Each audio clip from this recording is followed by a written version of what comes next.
Баршаңызға қайырлы күн, сіздермен Мөлдір.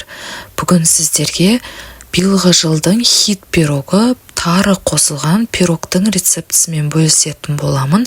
Видеоны міндетті түрде соңына дейін қараңыздар.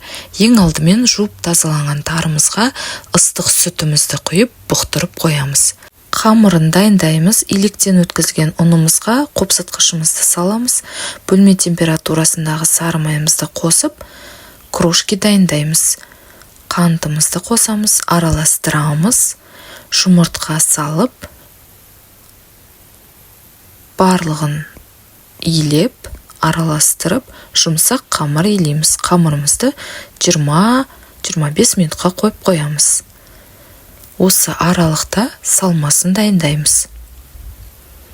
Салмасына бізге қаймақ, қант араластырып, жұмыртқамызды салып, және жүгері крахмалын қосып, араластырамыз.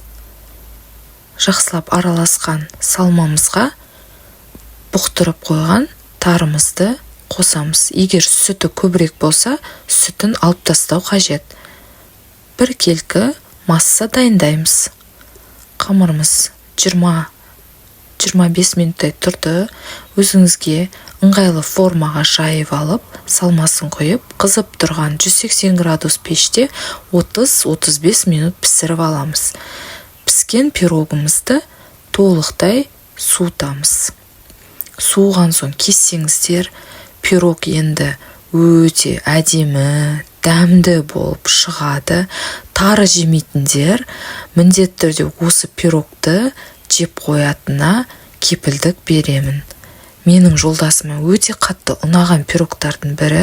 Міндетті түрде жасап көріңіздер. Менің каналыма тіркеліп, лайк басып, пікір қалдыруды ұмытпаңыздар.